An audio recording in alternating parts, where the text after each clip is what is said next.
I was 13 when my parents vanished, leaving me with nothing but a note and an empty house. My wealthy uncle took me in and taught me everything. 15 years later, fate brought us face to face again.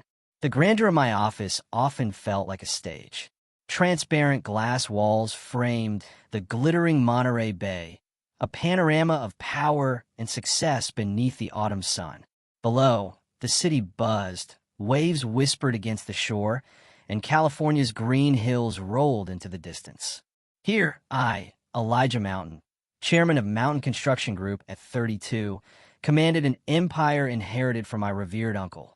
Yet, on this, my birthday, all this opulence felt like a fragile veneer, barely concealing a profound, echoing loneliness. Amidst the fortress of contracts and financial reports on my desk, a solitary birthday card rested. Ella, my assistant, a young woman whose thoughtfulness always manifested in these small, personal touches, had left it. Happy birthday, boss. Wishing you a new year full of success and joy, her neat handwriting declared, beneath a whimsical drawing of a cake. I picked it up, a faint, almost involuntary smile touching my lips. But then, a chilling gust from the past swept through me, wrapping itself tightly around my heart. This card, however warm its intention, served only as a stark reminder. My birthdays had never truly known joy. It wrenched me back to a precise, agonizing moment. My 13th birthday, the day I became a discarded item. My eyes squeezed shut, and memories, like a relentless torrent, flooded my mind. I could still feel the damp, musty scent of wood lingering in the small house in Eureka, Northern California, where summers were a perpetual haze of humidity and fog. Then, I was merely a 13-year-old boy, scrawny, with perpetually messy brown hair and eyes brimming with boundless hope. School had dismissed early that day, and I remember sprinting home, my heart a drumbeat of pure anticipation. It was my birthday.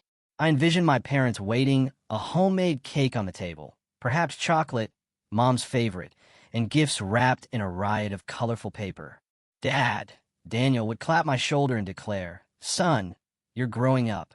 Mom, Ruth, would embrace me fiercely, her voice sweet as she sang the birthday song. This dream propelled me. Heavy backpack bouncing, worn-out shoes scuffing the red dirt trail lined with towering pines, where bird songs formed a symphony to my excitement. Eureka was a town where secrets were scarce, where every face was familiar. Our humble wooden house, nestled on the outskirts a few miles from the center, wasn't grand. It had a hastily tiled roof and a backyard perpetually losing its battle with weeds. But to me, it was everything. I pushed the door open, breathless, a wide grin stretching across my face. "Dad, Mom, I'm home." My voice echoed, swallowed by a profound, unnerving silence. No tantalizing aroma of baking cake, no familiar laughter, just the rhythmic tick-tock of the wall clock and shafts of afternoon sun illuminating dust motes dancing in the air. I dropped my backpack, the wooden floor groaning in protest, and stepped into the kitchen. This was Mom's domain, the old wooden table and the humming refrigerator her constant companions. And then I saw it. A small, white note, scrawled hastily with a ballpoint pen, held to the fridge by a heart-shaped magnet. My heart, still thrumming with excitement, leaped. A surprise? I approached, half expecting a joyous shout, a sudden ambush of gifts. But the words on the paper delivered a different kind of shock. "Elijah, we're going to a friend's house. We'll be back in a week. Eat carefully. Mom and Dad." That was all. No birthday wishes. No promises of gifts. Nothing. I stood there, blinking, trying to comprehend. To a friend's house. I murmured, the words hollow. Which friend? We had no close friends nearby. My parents were always consumed by work, Dad a carpenter, Mom at the grocery store. They never left without elaborate goodbyes, without careful instructions. I opened the fridge, a desperate, childish hope blooming in my chest that a hidden cake, a forgotten treat, might magically appear. Only a few dry slices of bread, some expired yogurt, and a withered apple greeted me. My heart began its slow, Agonizing descent. Still, I clung to a fragile hope. Asterisk, they'll probably come back soon. Maybe it's a surprise trip, and when they return, they'll throw a bigger party. Asterisk, that night, sleep was a distant luxury. I lay in bed, staring at the cracked wooden ceiling, the wind howling through the door, cracks chilling me to the bone. 13 years old, the age I thought marked my entrance into adulthood. Now, I felt smaller than ever. The next morning, I woke with the dawn, prepared a meager breakfast of dry bread and milk, and walked to school as if everything were normal. I couldn't bear for anyone to know. In Eureka, gossip spread like wildfire, and the thought of police, or worse, an orphanage, terrified me. Act normal, I told myself, forcing smiles at classmates, pretending my world wasn't unraveling. The first few days bled into a growing anxiety. Each afternoon, I'd rush home, praying to see Dad's car in the driveway. Only the empty yard and the neighbor's barking dog greeted me. I washed my clothes by hand in a basin of cold water, hung them on the line, and sat studying under the dim yellow desk lamp. The light illuminated my books, but my mind was a maelstrom of questions. Where had they gone? Why no phone call? Our landline remained stubbornly silent. I tried calling distant acquaintances, but no one knew of any friend's house. By the third day, a gnawing fear set in. The dry bread was gone. I scoured the kitchen cabinets, finding only a few cans of cold beans and some moldy crackers. My stomach roared its protest, but I endured. At night, I'd curl under the blanket, every rustle of leaves, every distant car on the highway, amplified. They'll come back, I whispered, tears blurring the cracked ceiling. I remembered Mom's warm voice telling bedtime stories, Dad's patient hands teaching me woodcarving. Now they were fading echoes. On the fourth day at school, exhaustion clung to me. "Why so pale, Elijah?" my teacher asked. I mustered a forced smile. "Just a slight cold, ma'am." The fear of discovery, the growing loneliness, coiled tighter within me. Returning home, I'd sit by the window, staring at the darkening road, my heart leaping with every flash of headlights. It's them, but each car would pass, leaving only deeper shadows. Worst-case scenarios began to fester. An accident, forgotten in their hurried departure. The thought made me tremble. The fifth day brought the harsh reality of an empty pantry. With only a few coins left, I walked to the grocery store, my every step heavy. The owner eyed me strangely. "Where are your parents?" "They're busy, sir," I stammered. Back home, I ate quickly, then sat with my books, but my mind wandered. In an old notebook, I scrawled, "Asterisk, it's been 5 days since my birthday. No one remembers. I'm so lonely." Asterisk tears fell, blurring the ink. On the 6th day, despair began its relentless creep. Excitement was long gone, replaced by a cold dread. I wandered through the silent house, touching my parents' things. Dad's jacket still on its hook, Mom's scarf, faintly scented with her perfume. "Why?" I screamed in my head, the sound trapped within me.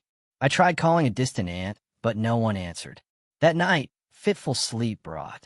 My husband left me for another woman, and he even took my own family to their wedding abroad. He texted me, "Don't be home when we get back. Once it's old, it's dead to me." When they all returned and saw what I'd done, their smiles disappeared. They stared at the empty land and whispered one terrified question. I just watched from my car and smiled. "Don't be home when we get back. Once it's old, it's dead to me." That text landed in my palm like a physical blow. It was from Samuel, my husband, from Croatia, from his wedding to another woman. The accompanying photo sealed the betrayal.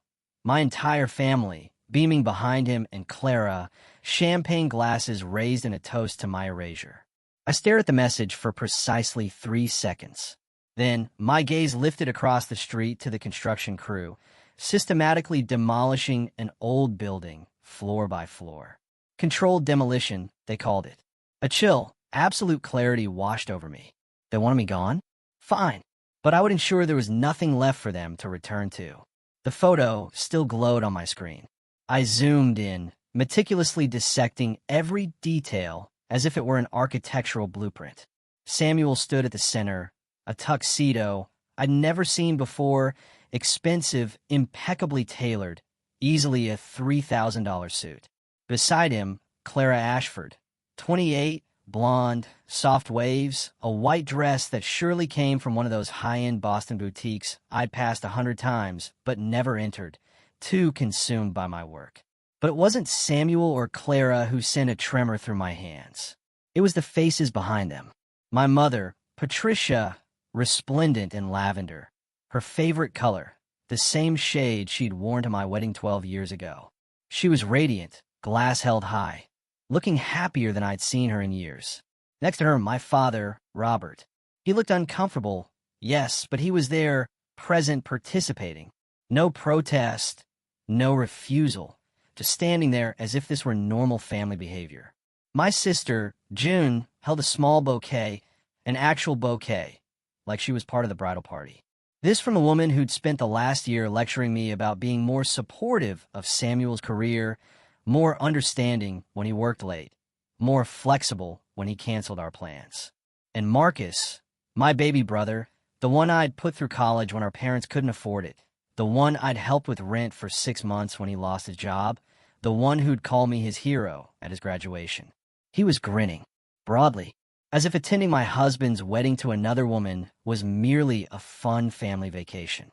I sat in my car outside the Meridian Tower construction site, phone in my lap, trying to process, to make sense of it. It didn't. None of it did. Across the street, the demolition crew methodically dismantled a 1960s office building condemned months ago. I'd watched them for days. This wasn't a chaotic explosion. It was surgical. They removed windows, then interior walls, then support beams. Floor by floor, section by section, the structure came down in a carefully orchestrated collapse. The foreman, tablet in hand, monitored every swing of the excavator. Nothing was random. Nothing was emotional. It was pure, calculated precision. That's when a clarity hit me. Absolute. I opened my phone's photo gallery, scrolling backward through 12 years of marriage in digital form. Our wedding day. Samuel, looking at his phone during the reception. Our 5th anniversary trip to Maine. Him disappearing for hours, claiming work calls. Last Christmas, when he insisted we spend it apart, needing space to think. Every vacation where his body was present, but his mind was elsewhere. Every dinner where he checked messages under the table. Every late night at the office I believed without question. I'd been building our future while he'd been meticulously constructing an exit strategy. Samuel Vaughn, my husband of 12 years, regional sales manager for a tech company. That's what he told people. What I told people. But regional sales apparently involved a lot of hotel rooms and very few actual sales reports. I never questioned it. Too busy running my architecture firm, designing buildings, managing clients, working 80-hour weeks to notice my husband was designing a completely different life. Clara Ashford worked in his office, marketing coordinator. I'd met her once, 2 years ago, at a company holiday party. She'd seemed nice, quiet, forgettable. I remembered thinking she looked young, too young to be taken seriously. Now I understood. She wasn't hired for her marketing skills. We never had children. Samuel always said the timing wasn't right. We needed a more stable business, more savings, more travel. Until, I believe him because I wanted to believe we were partners, building toward the same future. But he wasn't waiting for the right time with me. He was waiting for her. My phone buzzed again. Instagram. Samuel had posted the photo publicly. The caption, starting our forever in paradise, surrounded by the people who matter most. The people who matter most. I wasn't in that photo. I wasn't in Croatia. I wasn't anywhere in his new life. I was home in Boston, sitting in my car outside a construction site, reviewing blueprints for the Meridian Tower, the biggest commercial project of my career, the one that would define my firm's reputation. The project I'd poured myself into for 9 months while my husband planned his wedding to someone else. Across the street, the demolition crew brought down another section. The excavator's arm swung precisely, connecting with a load-bearing wall. The structure groaned, buckled, collapsed inward, exactly as planned. I watched the dust rise and settle. Then, I opened my text messages and typed, "Enjoy Croatia. I'll make sure everything's handled." Samuel would read that, and think I was being supportive, understanding, the way I'd always been, the way he'd trained me to be over 12 years. But I wasn't being supportive. I was being strategic. I scrolled through my contacts to Nicole Ferrara, my attorney, the woman who'd helped me structure my LLC when I started my firm, the woman who'd insisted 5 years ago that Samuel sign a post-nuptial agreement when I expanded the business, the woman I'd kept on retainer, despite Samuel's dismissal as paranoid. She answered on the second ring. "Hazel, what's wrong?" I didn't waste time with explanations. "How fast can we move?" A pause. Nicole was sharp. She didn't need details to understand tone. "How fast do you need?" I looked at the photo again, calculating. "They land in 9 days." Nicole's laugh was low, predatory. The sound of someone who'd built a career destroying unfaithful spouses in court. "Then let's build you a beautiful new life in 8." I hung up and sat there for another moment, watching the demolition crew pack up for the day. The building that had stood for 60 years was now just rubble and rebar. By tomorrow, it would be hauled away. By next week, the lot would be cleared, ready for something new. Controlled demolition. That's what they called it. And that's exactly what I was about to do. I didn't sleep that night. Instead, I sat at my kitchen table with a legal pad, meticulously cataloging lists, timelines, asset inventories. Everything we owned, everything I owned.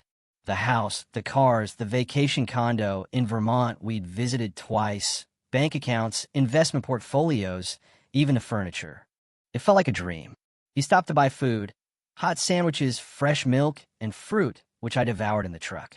He told me about his life, his small construction company, Mountain Construction Group, and his old stone house by the sea in Carmel. "It's a peaceful place." "You like it?" he said, his voice warm. I sat in the passenger seat, watching the scenery transform. Pine forests giving way to rugged coastlines, waves crashing white. The fear gradually faded, replaced by a fragile hope. When we arrived in Carmel, the sun had set, and the old stone house appeared under the dim streetlights. It was a sturdy building with gray stone walls, a red-tiled roof, and a garden full of wildflowers.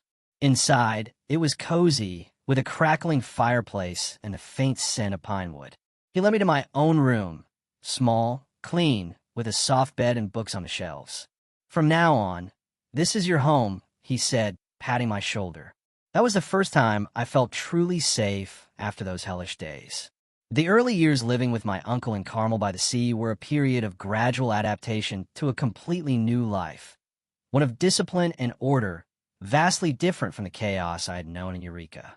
His old stone house, with its sturdy gray walls and a garden bursting with wildflowers under the California sun, became my sanctuary. Every morning, he would rise at dawn, brewing strong black coffee in an old pot, and call to me with his deep, warm voice. "Elijah, a new day has begun. Don't let time slip away." Initially, as a skinny 13-year-old, I was groggy and disoriented, but I soon settled into this rhythm. We'd share breakfast, typically toasted bread with eggs and fresh fruit from the local market, and he'd always remind me, eating is to live, not living to eat. Be grateful for what you have. He instilled the first lessons of discipline through the smallest things. He gave me an old leather-bound notebook and declared, "From now on, you'll track every expense in this, even a penny for candy. Write it down." I remember those first evenings, sitting at the wooden table under the dim yellow light, my uncle patiently guiding me. "Today you bought milk, $2. School supplies, $5 total. And why?" I calculated clumsily, but he patiently explained, "Money doesn't grow on trees, Elijah. It comes from labor, and labor is the foundation of self-respect. When you learn to manage money, you'll learn to manage your life." These weren't mere theories. He applied them immediately. We'd go to the market together, selecting inexpensive yet fresh vegetables, and he'd teach me how to bargain politely. "Saving isn't stinginess," he'd say, his eyes twinkling. "It's respecting your own sweat." From that day on, my life transformed. Uncle Benjamin didn't shower me with luxuries, but with true love manifested in simple, practical ways. He taught me to cook, to repair things, to manage my time. Every evening, we'd sit by the fireplace, and he'd recount tales of the Mountain family, of the construction projects he'd overseen. True strength doesn't come from money, Elijah, he'd often say, his voice calm. It comes from maintaining your character when no one's around. You've done that these past days. You're stronger than you think. For the first time, I felt I truly belonged. Uncle Benjamin wasn't my parents, but he was the one who had pulled me from the darkness. Under his unwavering love and consistent discipline, I grew up quickly. At the local school, a small seaside institution with classrooms overlooking the ocean, I began to excel. At first, I was shy, wary of friends asking about my past, but gradually my academic performance soared. Classmates liked me. Teachers praised me. Elijah is the most mature boy in class. Uncle Benjamin radiated pride. Every weekend, he'd take me to the office of Mountain Construction Group, a simple wooden building redolent with the smell of concrete and fresh wood, and introduce me to his staff. This is my nephew, the future of the company. I'd blush, but my heart swelled with a warmth I hadn't known. This was the first time I felt true recognition, earned not through blood ties, but through my own tireless effort. But not everything was smooth sailing. In that house, there was also David, my uncle's biological son, a few years my senior. David, then about 17, was tall and broad, with blonde hair and a charming smile. Yet his eyes held a constant coldness when they met mine. Initially, his animosity wasn't overt, just lingering glances, sarcastic remarks. "Dad, why did you bring home some random kid?" he once whispered to my uncle when I first arrived, loud enough for me to hear from the next room. Uncle Benjamin tried to explain, "This is Elijah, my real nephew, your Uncle Daniel's son. He needs us." But David wouldn't accept it. He was spoiled, my uncle admitted, explaining that David's mother had died young, and he'd compensated by giving him everything. Now, the attention my uncle bestowed upon me made David feel profoundly threatened. His jealousy festered over the years. As I became an outstanding student, David grew increasingly distant. At school, he was the popular jock, surrounded by friends, but his grades were mediocre at best. Every time I brought home an excellent report card, Uncle Benjamin would smile proudly. "Elijah, you've done great." David would sit in the corner of the dining table, his face darkening, muttering sarcastically, "Oh, the picked-up kid is so talented, huh?" Dad forgot his own son. My heart would tighten each time, but I'd remain silent, unwilling to upset my uncle. My uncle tried to mediate. "David, you can do it too if you try."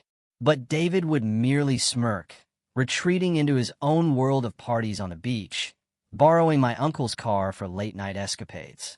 I'd hear the car return in the early hours, catch the faint scent of alcohol, and watch my uncle shake his head sadly. A palpable tension began to creep into our peaceful life. Suspense hung in the air during silent dinners, where David would eat quickly and then vanish, leaving only my uncle and me. Why does he hate me? I once asked my uncle late one night by the fireplace. He sighed. He's afraid of losing his dad, Elijah. "But I love you both."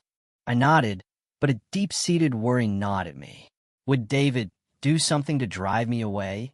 Those nights, I'd lie awake, listening to the waves crashing outside my window, wondering if this fragile happiness could truly last. Time flowed on. The year I turned 18, I graduated as valedictorian with a university scholarship in hand. But I chose to remain in Carmel, studying construction management through online courses while working full-time for my uncle. David, after a somewhat delayed graduation, was compelled by my uncle to also join Mountain Construction Group. "Both of you work to learn," my uncle insisted, hoping it would foster a bond. I started at the very bottom, a site assistant, humble and diligent. Each day, I'd rise early, don my protective gear, and plunge into the work, poring over blueprints, supervising workers, meticulously calculating costs. "You're doing well," my uncle often praised, and the staff appreciated my enthusiasm. I quickly proved my abilities.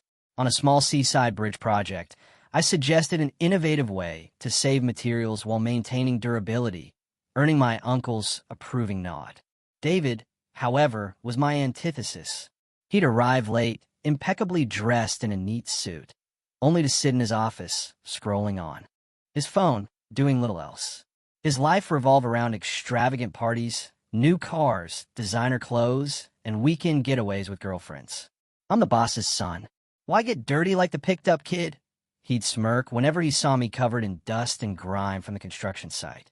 Uncle Benjamin warned him repeatedly, David, labor is the foundation.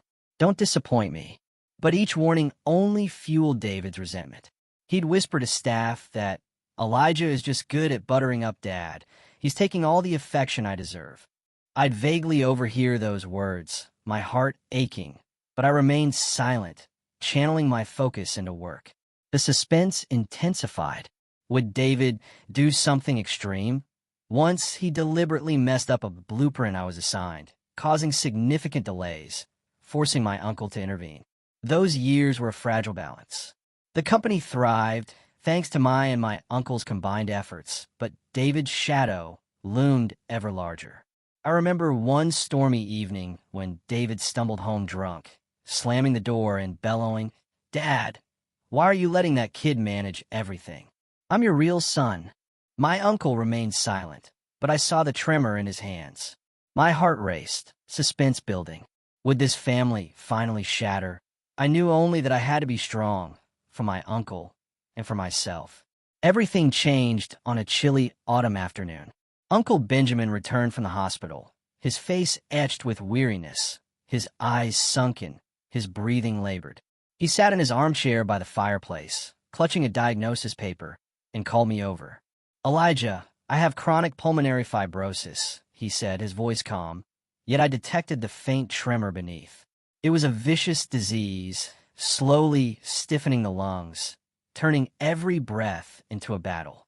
The doctor said it progressed slowly, but for my uncle, who had worked tirelessly his entire life, it was like a silent storm. He weakened day by day, from an initial dry cough to needing oxygen through clear plastic tubes. He remained at home, no longer venturing to the Mountain Construction Group office, just sitting by the window, gazing at the sea where the waves lapped steadily, mirroring his fading heartbeat. I looked at him, my heart tightening. He, once a strong, tall man with hands calloused from countless construction sites, was now a pale shadow, every step accompanied by a wheezing breath. Don't worry, Uncle. I'll take care of you. I managed, trying to keep my voice steady. From that day on, I put my work aside to be constantly by his side. I meticulously noted his medication schedule, those small, crucial pills, from antibiotics to pain relievers, reminding him to take them precisely on time. I drove him to physical therapy at the local hospital, slowly navigating the winding coastal roads, the salty sea breeze blowing through the windows. He'd sit in the passenger seat, oxygen tube around his nose, and we'd talk about old memories. The day he found me at the Eureka bus station, the company's first projects. Those trips were filled with an underlying suspense. Asterisk, would he suddenly tire? Would a coughing fit strike? Asterisk, I always kept a spare oxygen tank ready, my heart racing every time he gasped for breath. Late at night, after he'd finally drifted off, I'd breathe a sigh of relief, only to immediately worry again. How would he be in the morning? Life became a series of suspenseful days, where each of his breaths was a stark reminder of life's fragility. David, my brother by name, visited occasionally, but each time with an evident impatience. He'd drive up in a shiny sports car, park in the yard, step inside in his neat suit, but his eyes constantly darted to his watch. Dad, I'm here to visit, he'd say with a strained, almost fake tone, sitting for barely 10 minutes before standing. I'm busy in the city. See you next time. Uncle Benjamin would watch him leave, his eyes filled with a profound sadness. Stay for dinner, David. But David always refused, citing work parties. I'd stand in the kitchen, hearing it all, my heart aching. Did he not realize Uncle was fading day by day? Or was he simply waiting for something else?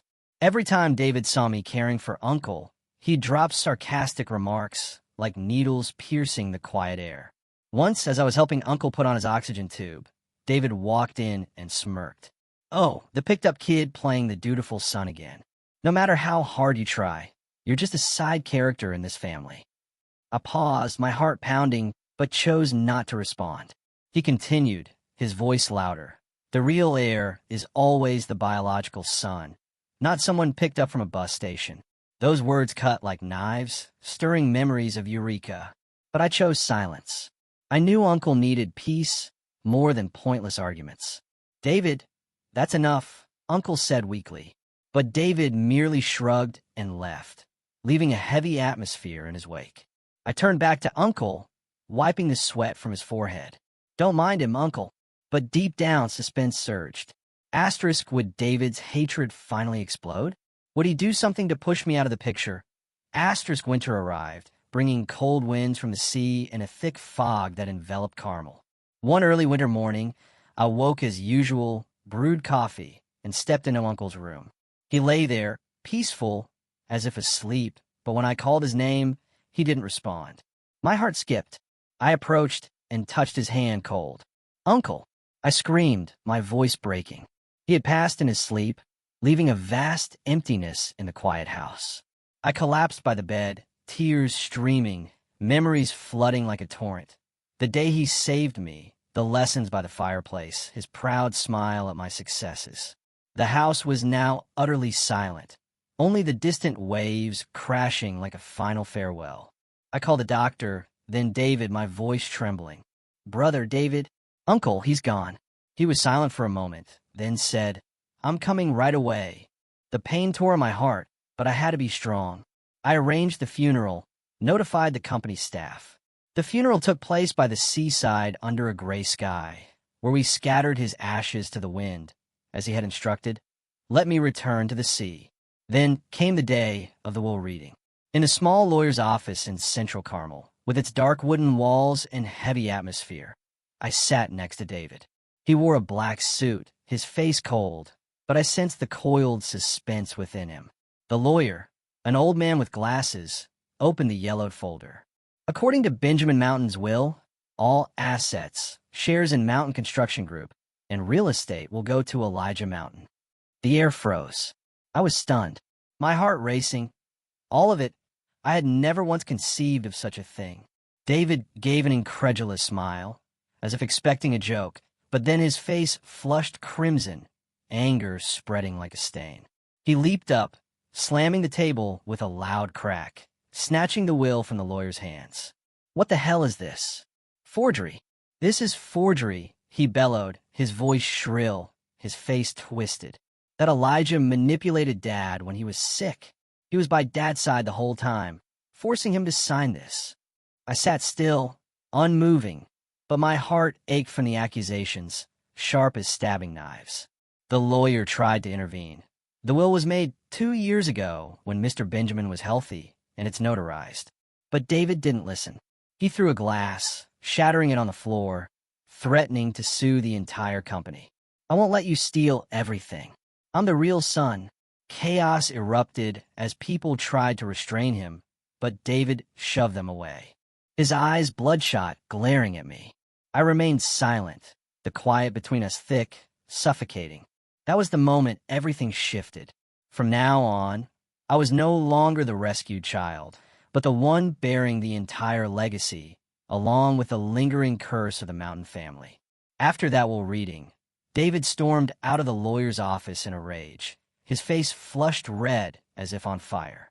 He didn't spare me a single glance, just bolted for the door, his furious footsteps echoing loudly on the wooden floor.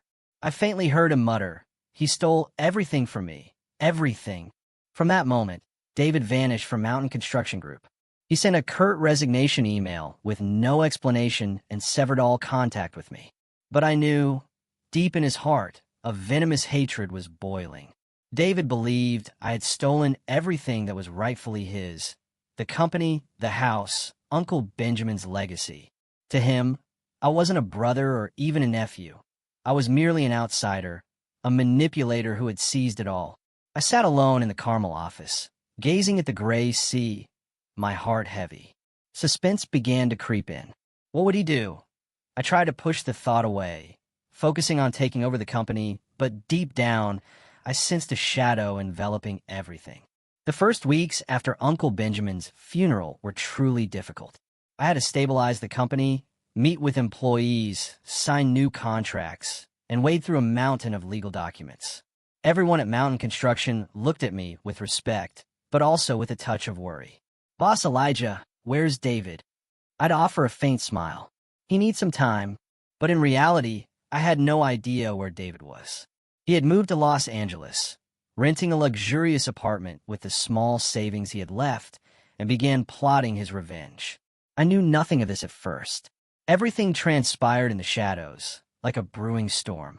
David, fueled by burning jealousy, started contacting our competitors, big construction firms on the West Coast, always eager to swallow up smaller companies like Mountain Construction. He'd meet them in dimly lit bars, whispering exchanges of secret project information he had accessed while still working for us. "Elijah is laundering money through the company," he'd fabricate, his voice thick with hatred. "I have proof. Shady expenses, international transfers." Those lies spread like venom, causing some partners to hesitate collaborating with us. I noticed the first sign when a major project, building a seaside residential area in Monterey, had its crucial information leaked.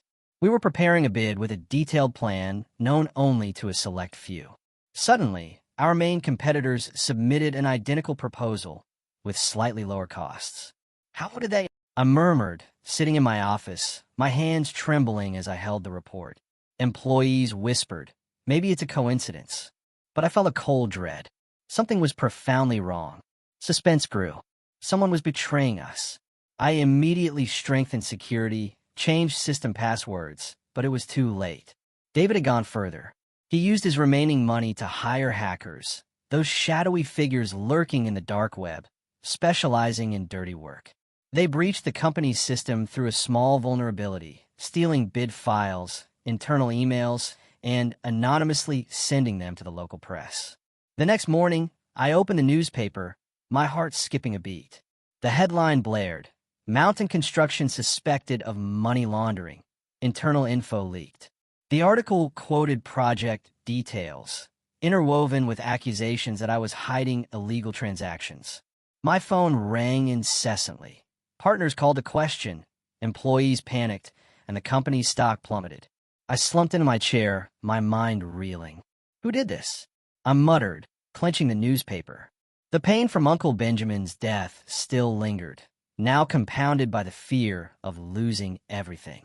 I hired cybersecurity experts, and they confirmed the system had been hacked remotely, with traces leading to an IP address in Los Angeles.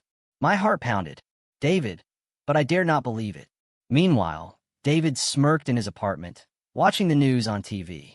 He'll collapse, he thought, his eyes gleaming with satisfaction. But his plan wasn't enough. When he saw my company still holding firm, thanks to my public transparency of our books, proving all accusations false, David went mad. "It's not over yet," he muttered, moving to the next, more dangerous step, hiring people to tail me. From then on, my life became a series of dramatically suspenseful days. I felt it. Strange cars parked outside the office, shadows following me as I drove home.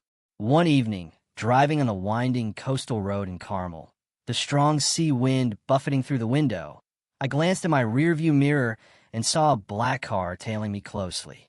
My heart pounded. Who were they? I sped up, but the black car did too. Then, suddenly, it surged forward, forcing my car dangerously toward the cliff edge. The screech of metal colliding pierced the air. My car flipped sideways, rolling several times down the slope. I woke up in a hospital, my head throbbing, my body bruised, but miraculously only minor injuries, broken ribs, and a few cuts. The doctor said, "You nearly died." I lay there, staring at the white ceiling, tears streaming. Why? Who wants to kill me? The police immediately launched an investigation into the accident. They found the offending car abandoned nearby and traced its license plate. It belonged to a small transport company in Los Angeles, secretly registered under David's name through a shell company. The shock hit me like lightning. I sat in the hospital room, holding the police report, my hands shaking uncontrollably. David, my brother, the one who grew up with me under Uncle Benjamin's roof, had staged the accident to kill me. My heart ached, not from fear, but but from a profound sadness. "Why such hatred?" I whispered. The investigation expanded quickly, revealing a series of illegal transactions. David had bribed officials for information, illegally transferred money to hackers and stalkers, all to serve his revenge plot. The police raided his house in Los Angeles, a lavish apartment with expensive furnishings, and arrested him on the spot. David struggled, yelling, "I'm innocent. It's Elijah's fault." But the evidence piled up: emails, bank transfers, and confessions from the arrested hacker. The trial took place in a Los Angeles courtroom under glaring neon lights and a tense atmosphere. I flew there, sitting in the audience row, not out of resentment, but to quietly observe. David appeared in prisoner garb, his face gaunt, his eyes avoiding mine. The prosecutor presented the damning evidence, from selling information to hiring hackers, then the deliberate car accident, all proving attempted murder, intentional injury, and violations of corporate finance laws. David tried to defend himself. "I was robbed of my inheritance. Elijah manipulated my dad." But the judge shook his head. "That's no excuse for crime." The sentence was pronounced: 20 years in prison. David collapsed, sobbing, but I quietly left without a word. My heart was heavy. He had once been my brother, even if not by blood, but now he was merely a ghost of hatred. After the trial, I returned to Carmel, holding a press conference to reveal the full truth. "Mountain construction is clean," I stated, my voice steady, presenting transparent evidence. The company's reputation was cleared. Partners returned, and projects resumed. The story concluded with the one harboring jealousy paying the price for his own hatred. David sat in prison, reflecting on his mistakes, and I, for the first time, lived truly free from the shadows of the past. The Carmel Sea still crashed its waves, and I stood there, feeling the sea breeze carry away all burdens. But freedom, no matter how sweet, was just a lull before a new storm. After David's trial, I officially took over Mountain Construction Group as chairman, the position Uncle Benjamin had trusted me to inherit. The Carmel office became my command center, its glass walls overlooking the deep blue sea, where the waves lapped steadily like my now stabilized heartbeat. I began restructuring the organization immediately, not out of ambition, but to honor Uncle's legacy. The company, once shaken by David's accusations, now needed a fresh impetus. I fired a few dishonest employees, those David had bribed, and hired young, passionate engineers. We expanded into green infrastructure, building structures using solar energy, rainwater recycling systems, and eco-friendly urban areas. "We're not just building houses," I declared in our first meeting, my voice warm but firm, "but constructing a sustainable future for the next generations." The first months were so busy I often forgot to eat. Every morning, I'd wake at dawn, brew strong black coffee like Uncle used to, and sit at the old wooden table where he'd often recounted tales of the past. I'd pore over financial reports, negotiate with suppliers, and lead the team. My personal life transformed too. I bought a small house by the sea, not far from the company, with a garden full of wildflowers and the soothing sound of waves. I started jogging every morning, feeling the salty sea breeze on my skin, as if cleansing myself of old memories. Friends, close colleagues invited me out, but I'd often decline, choosing solitude to think. "Elijah, you need to live for yourself," Ella, my assistant, once said. She was the only one who knew the whole story, and sometimes we'd sit, drinking coffee, sharing reflections on the past. A year flashed by. That summer, the government announced a project to build an eco-urban area along the Monterey coast. A massive contract, the largest in the company's history, a green city with thousands of eco-friendly apartments, parks, schools, and sustainable transportation systems. The contract value reached billions of dollars, potentially deciding mountain construction's future. Win, and we'd expand nationwide. Lose, and we'd face significant staff cuts. The news spread quickly through the press, and my office was flooded with calls. "This is a golden opportunity," I told the leadership in an emergency meeting, my voice brimming with excitement, yet tinged with a gnawing worry. My heart pounded. This wasn't just a project. It was a challenge to prove myself after all the upheavals. I personally led the bidding team. We worked tirelessly, day and night, our office sustained by coffee and pizza.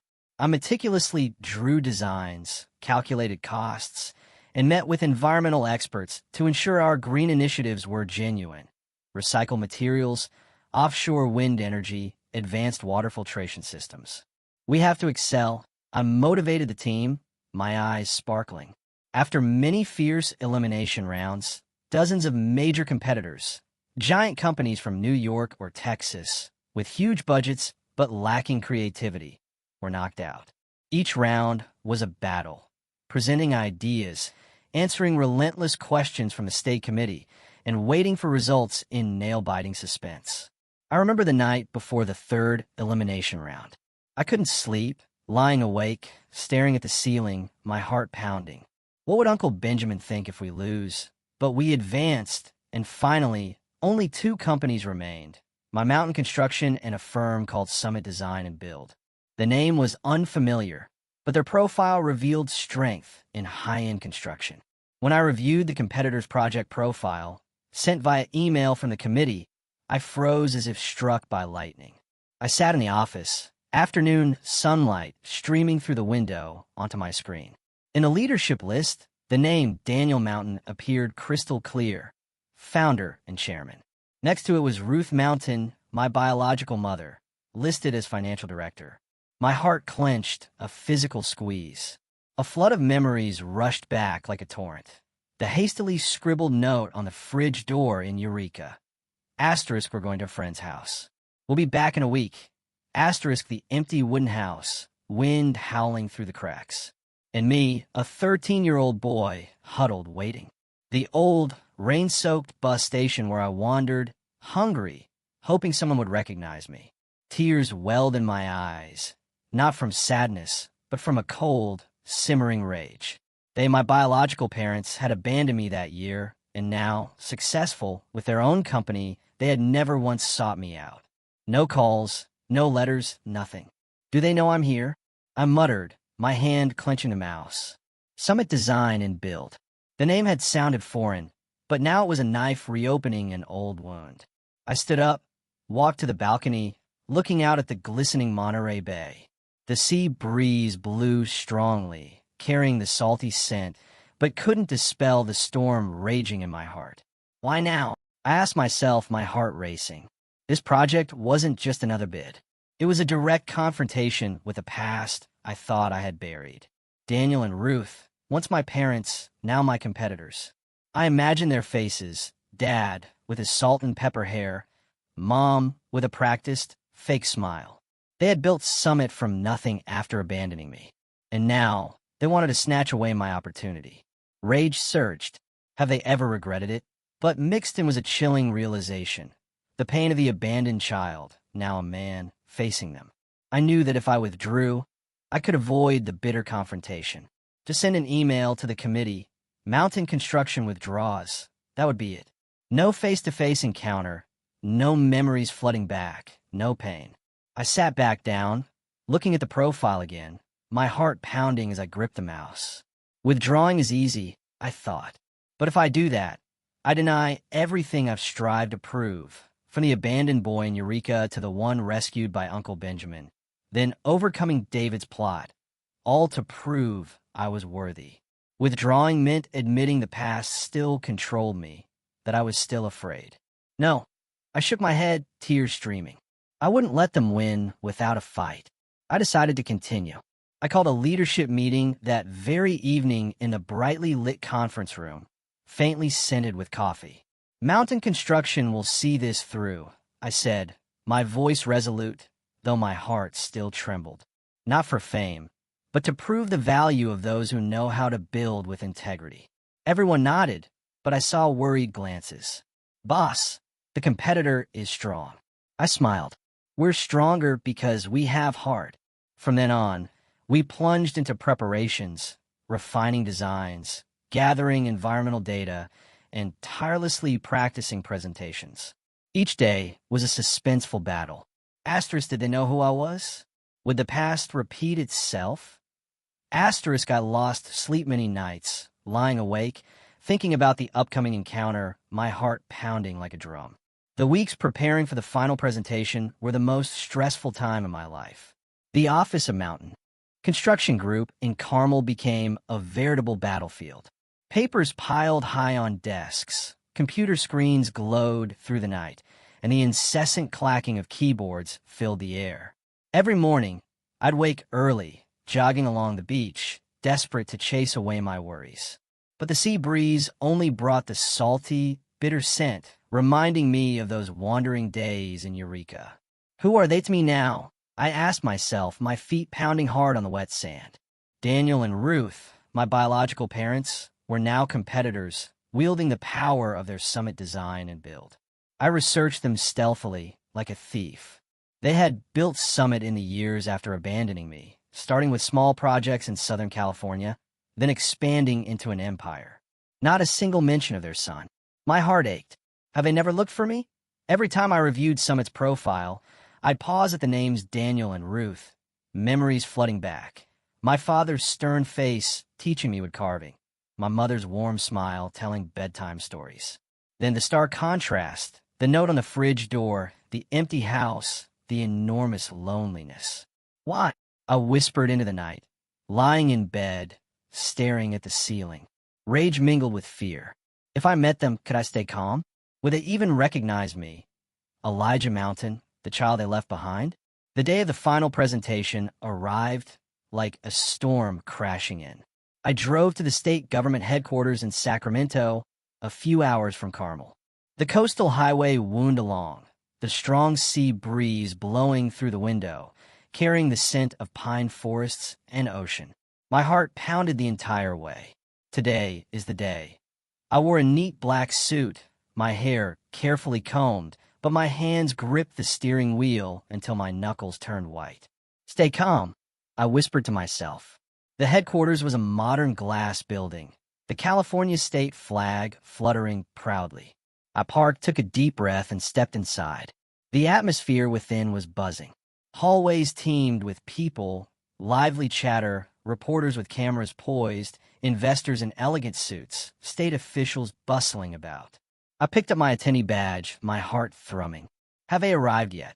The large conference room was brightly lit by white neon lights, featuring a long, U-shaped wooden table and a massive projection screen.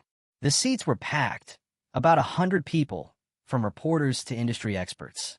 Murmurs echoed, the smell of coffee and perfume mingling.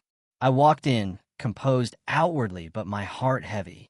My team sat on one side, nodding encouragement. Then I saw them, Daniel and Ruth, sitting opposite, representing Summit Design and Build. My father, now about 60, with distinguished white hair and a stern face etched with deep wrinkles. My mother, still elegant, her hair neatly bunched, but her eyes averted. They didn't look at me right away, whispering to their team. My heart skipped. They know now, reporters whispered. 2 companies with the same mountain name.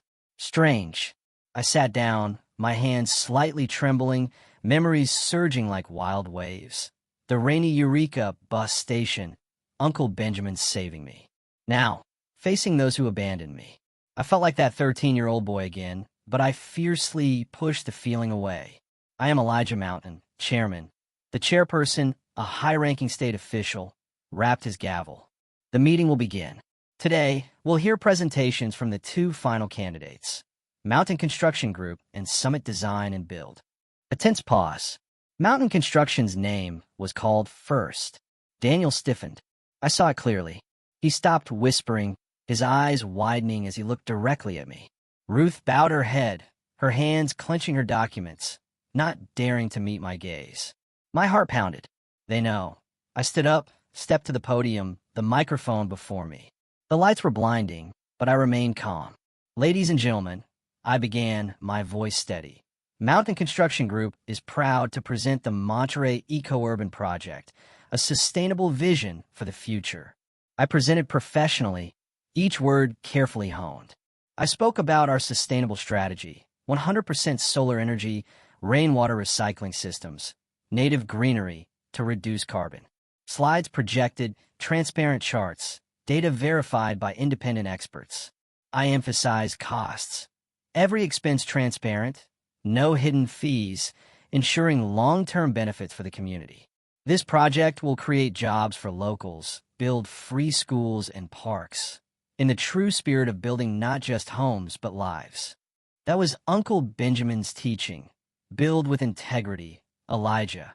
I spoke with a stirred heart, memories of him flooding back, but I showed no outward emotion. Reporters scribbled furiously. Investors nodded. Daniel and Ruth sat in silent tension. He stared at me intently. She still kept her head down. Suspense surged. What were they thinking? My part ended amidst applause. I sat down, sweat beading on my forehead, but my heart felt lighter. Then it was Summit Design and Build's turn. Daniel stood, his voice deep but confident. Summit is proud to bring a world-class project. Their presentation was impressive. Flashy slides, stunning 3D images, promising the most luxurious urban area on the West Coast. But I noticed the showiness. Unusually low-cost figures lacking independent verification, focusing more on profits than community benefit. We commit to early completion, Ruth added, her voice slightly trembling, still avoiding my gaze. Reporters asked, "Where's the sustainability data from?" They stammered, "From internal sources." My heart raced. They were exposing their weaknesses. Throughout the meeting, I remained calm, suppressing personal emotions. When the committee asked me why choose sustainability, I answered, because we're building for future generations, not short-term profits. Daniel looked at me, something flashing in his eyes. Recognition? Regret? I didn't know, just focused on maintaining the composure of an adult. I faced the past with respect. Respect for myself, not for them. The meeting lasted 2 hours, filled with relentless questions. The atmosphere grew tense to the point of suffocation. Each answer was a battle. Asterisk, would the committee see the difference? Would reporters dig into the Mountain family connection? Asterisk, finally, the meeting ended in silence. The chairperson rapped his gavel. Thank you to both sides. Results will be announced later. Sparse applause. Everyone stood. I stepped out of that room, my legs slightly shaky, but my head held high. Reporters swarmed. "Mr. Elijah, what's the relationship with Summit?" I smiled. Just competitors. But in my heart, I knew this wasn't just a bidding war. It was the first time I directly faced those who abandoned me. And this time I wouldn't bow my head.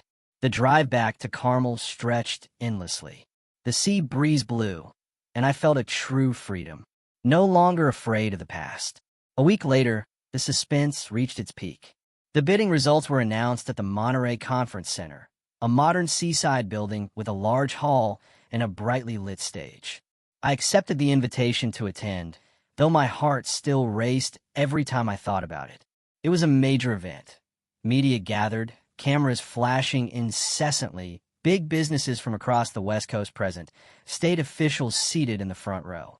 I wore a simple gray suit, entering the hall with my team, Ella by my side, whispering, "Boss will win." But I wasn't sure. Summit was strong, and with Daniel and Ruth leading, they might still pull some tricks. The atmosphere was stifling, murmurs echoing. Two mountain companies strange. I sat in the row reserved for candidates, my heart pounding like a drum. Opposite, Daniel and Ruth sat. He with a stern face, she with careful makeup but anxious eyes. They avoided looking at me, but I sensed the tension spreading. The ceremony began with a speech from the state governor, praising the eco-urban project as the future of California. Then came the announcement. The chairperson, a middle-aged man with a booming voice, held the microphone. After careful consideration, the winning bidder is Mountain Construction Group. My company's name rang out, the hall erupting in applause. I stood up, bowing slightly, and thanked them, my heart a mix of pride and emptiness. Pride because we had won this billion-dollar project that would transform Monterey, creating jobs for thousands. But emptiness because this victory wasn't just a deal. It was an answer to the past. I had defeated the very people who once abandoned me, on the very business battlefield they pursued. My heart tightened. Asterisk, this is for Uncle Benjamin. And for that 13-year-old boy. Asterisk in the opposite row, Daniel froze, his face drained of life, as if all vitality had been sucked out. He sat motionless, eyes wide, staring at the stage, his hands gripping the armrests until they turned white.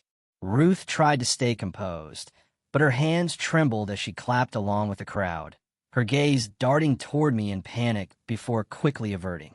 They hadn't expected it. Hadn't expected that the son they left behind at 13 in Eureka would be the one to defeat them on the business stage. I saw the shock clearly. Daniel whispered something to his assistant, his face pale, while Ruth bit her lip, her eyes red and swollen. Reporters rushed to take photos, and I faintly heard murmurs, "Summit lost." They looked shocked. My heart raced. Asterisk, would they approach me? Would there be any explanation after all these years? Asterisk, but there wasn't. The ceremony ended quickly. People congratulating me. Handshakes, pats on the back. "Congratulations, Mr. Mountain." I smiled in response, but my eyes still glanced toward them. Daniel and Ruth left hastily, weaving through the crowd without a word. I stood there amidst the applause, but my heart was heavy. The victory was sweet, but also bittersweet. It stirred memories I thought I'd buried. The media quickly exploited the story. The next morning, local papers blared. Two mountain companies clash. Who wins? They dug deep, interviewing former employees, and then the bomb dropped. A former Summit employee, who once worked closely with Daniel, revealed the family connection. Daniel and Ruth had a son, but they abandoned the boy at 13 to pursue their careers, he stated in an interview with the Monterey Herald. The news spread like wildfire, from local papers to statewide, on a social media with a hashtag Mountain Family Drama. Public outrage surged. How could they abandon their own child for money? What kind of parents are they? Articles detailed my story, from the abandoned boy in Eureka to the successful chairman, and condemned Daniel and Ruth as betrayers. Reporters call me nonstop. "Mr. Elijah, comment on your biological parents?" I declined. I'm focused on a project. The public buzzed. Though Daniel and Ruth didn't comment, their silence only fueled the fire. Some Summit partners paused collaborations, emails canceling meetings, calls declining. A few shareholders demanded clarification. "We don't want to be involved in a family scandal." Summit Design and Build fell into a defensive position, their stock plummeting on the small exchange. I followed from afar, through the press, my heart pounding. Justice is unfolding. Daniel tried to control the situation. He issued a press release. "We respect the committee's decision and congratulate our competitor. Regarding personal matters, that's private past." But the company's image was irrevocably damaged. Employees quit, other projects were delayed. Ruth was reportedly devastated, avoiding public appearances, while Daniel faced the collapse of the reputation and career he'd built his whole life. Daniel tried to reassure the press in an emergency meeting, but every justification became meaningless.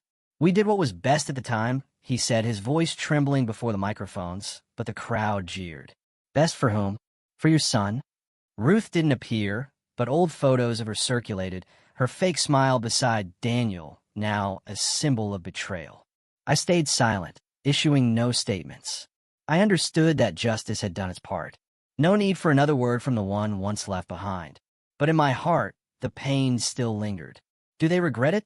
I sat at my desk, looking at the new project contract, but my mind wandered. This victory brought freedom, but also reopened old wounds. The days following the announcement of the bidding results saw public opinion gradually subside, but for me, it was like an undercurrent still rippling through my life. The press shifted its focus to praising Mountain Construction Group, the ethical company that had defeated the giant, and congratulatory calls poured in nonstop. I received them with a polite smile. But every night, lying in bed in my seaside house in Carmel, I'd think about Daniel and Ruth. Their faces in the Sacramento meeting room still haunted me. My father's stunned expression, my mother's averted gaze. Do they truly hurt? I asked myself, listening to the waves crashing outside the window. That victory wasn't revenge. It was the result of effort. But it made me realize that the past had never truly left. It had only hibernated, waiting for a chance to awaken. Our company expanded rapidly. My life now was busy, yet peaceful. Mornings jogging along the beach, afternoons immersed in meetings, evenings reading by the fireplace. Ella, my assistant, had become a close friend. "You've changed, boss. You seem freer." I smiled. Maybe so, but that freedom still felt fragile. I often thought about Daniel and Ruth, following scattered news about Summit. Their company was crumbling, projects canceled, mass resignations, and shareholder lawsuits. One article read, "Summit Design and Build. From peak to abyss, due to family scandal." My heart tightened each time I read it. Not from glee, but from sadness. "They were once my parents," I whispered. Suspense crept in. Asterisk, would they contact me? Would there be any explanation after all these years of silence? Asterisk, I pushed the thought away, focusing on work, but deep down, the wound still bled. Then, one late year afternoon, when California's winter brought cold winds and thick fog enveloping Monterey, the office phone rang loudly. Ella picked up, then looked at me with a strange expression. "Boss, Mr. Daniel and Mrs. Ruth Mountain request a meeting. They say it's personal." My heart skipped, a sharp contraction. "Them," I muttered, my hand clenching the pen. Suspense surged. After all this time, after the victory, they came. "Let them in," I said, my voice calm, but my mind reeling. I stood up, looking out at Monterey Bay through the glass, the waves crashing strongly beneath heavy gray clouds. Asterisk, what will I say? How will I feel? Asterisk, memories flooded. The note on the fridge, the empty Eureka house, the enormous loneliness. But I took a deep breath. I'm not that boy anymore. They entered the office, Daniel and Ruth, looking much older than they had in Sacramento. Daniel now, nearly 70, with snow-white hair, slightly hunched back, wearing an old coat. Ruth, her skin wrinkled, dark circles under her eyes, in a simple long dress. They looked tired, their eyes heavy with regret. No longer the confident entrepreneurs. "Elijah," Daniel said first, his voice thin and trembling. They sat down opposite me, their hands clasped tightly, as if seeking support from each other. The office was silent, save for the ticking clock and the howling wind outside. My heart raced, suspense building. Asterisk, were they here for? To apologize or to demand? Asterisk, Daniel cleared his throat, his eyes fixed on the floor. "We were here to apologize." Those words exploded slowly in my heart. Ruth continued, her voice choked. "That year, we left you behind. We thought it was for the best. At the time, we were poor, saw no future, and wanted to start over. But it was the biggest mistake of our lives." They recounted their story, their voices trembling. After leaving me in Eureka, they moved south, starting Summit with nothing. Success came, but the guilt grew. Losing reputation and career after the bidding hurts less than losing our own son, Daniel said, his eyes red. "We followed you from afar, through the press, stories about Benjamin. But we were afraid. Afraid you wouldn't forgive," Ruth cried. "Son, I'm sorry. I've never forgotten you, but the shame was too great." I listened silently, without reacting, without blaming. Their words cut like knives into my heart. The Eureka memories revived. Eating dry bread, hopeless waiting, the fear of being discovered alone. Rage welled up. Asterisk, why didn't you come back? Why leave me alone? Asterisk, but I restrained myself, looking at them. Too old, broken people. I understood that some wounds don't need retaliation. Just time to heal. I've heard, I said gently, my voice steady. They looked at me, a flicker of hope in their eyes, but I didn't hug them. Didn't offer immediate forgiveness. It wasn't hatred. It was the necessary distance. As they stood to leave, I escorted them to the office door. The wind blew coldly in, carrying the scent of impending rain. "Take care," I said, shaking hands lightly. They looked at me, eyes glistening. "Son, if you could," but I shook my head lightly. The past is gone. They left, their figures fading down the hallway, and I closed the door, leaning against the wall. My heart ached, tears streaming, not from disdain, but from the way I chose to close the past in silence. That encounter was like a fleeting wind, carrying their regret, but not changing me. I returned to my desk, looking at the contracts, and breathed deeply. I'm free now. From then on, Daniel and Ruth withdrew from the business world. They sold Summit cheaply, dissolved the company, and moved to live discreetly in Sacramento, in a small house by the river, far from the city lights. Scattered news reports indicated they donated their remaining assets to charity, supporting disadvantaged children, building shelters. One article wrote, "The mountain couple seeks redemption through philanthropy." I read it with peace in my heart, not glee, not resentment. They were trying to make amends in their own way. As for me, Elijah, I continued leading mountain construction with renewed vitality. The company grew tremendously. The Monterey project completed early, winning international awards for sustainability. I opened the Benjamin Foundation, supporting orphans and at-risk youth, providing scholarships, housing, and counseling. "This is for kids like I once was," I said at the foundation's launch, my voice emotional. The foundation quickly attracted donations, and I dedicated personal time, visiting shelters, telling stories about Uncle Benjamin. For me, forgiveness didn't mean forgetting, but stopping the past from controlling the present. I still remembered Eureka, the note, but now it was motivation, not chains. My new life was proof that kindness and integrity are the greatest legacy one can leave. I married Ella, the one who understood me best, and we had children, teaching them about honesty. Every birthday, I'd look at the Carmel Sea, remember Uncle, and smile. Thank you, life. The pain was still there, but it had made me stronger.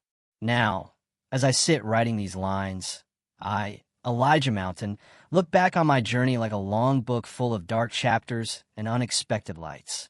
My life isn't a fairy tale, but a real journey where every step carries harsh lessons. I want to share messages, lessons, and advice from what I've experienced, not to boast, but in the hope that someone who is lost can find a bit of light. My past began on that 13th birthday when I was abandoned in Eureka, a boy with enormous loneliness, eating dry bread and waiting hopelessly. That was the start of hell, but also the foundation for everything that followed. Remember, the past doesn't define you. It's just the first brick you use to build the future. I once thought I was a victim, an abandoned child. But that very pain taught me to stand up. If I let the past control me, I'd forever be the boy huddled by the fridge, looking at the hastily written note. Instead, I chose to build, one day at a time, with trembling hands at first. Now, at this age, I see life like the Carmel Sea, waves crashing endlessly. But you can learn to surf them instead of letting the waves drown you.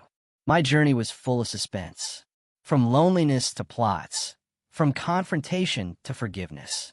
But it taught me that life is worth living when you build with your heart. Thank you for reading.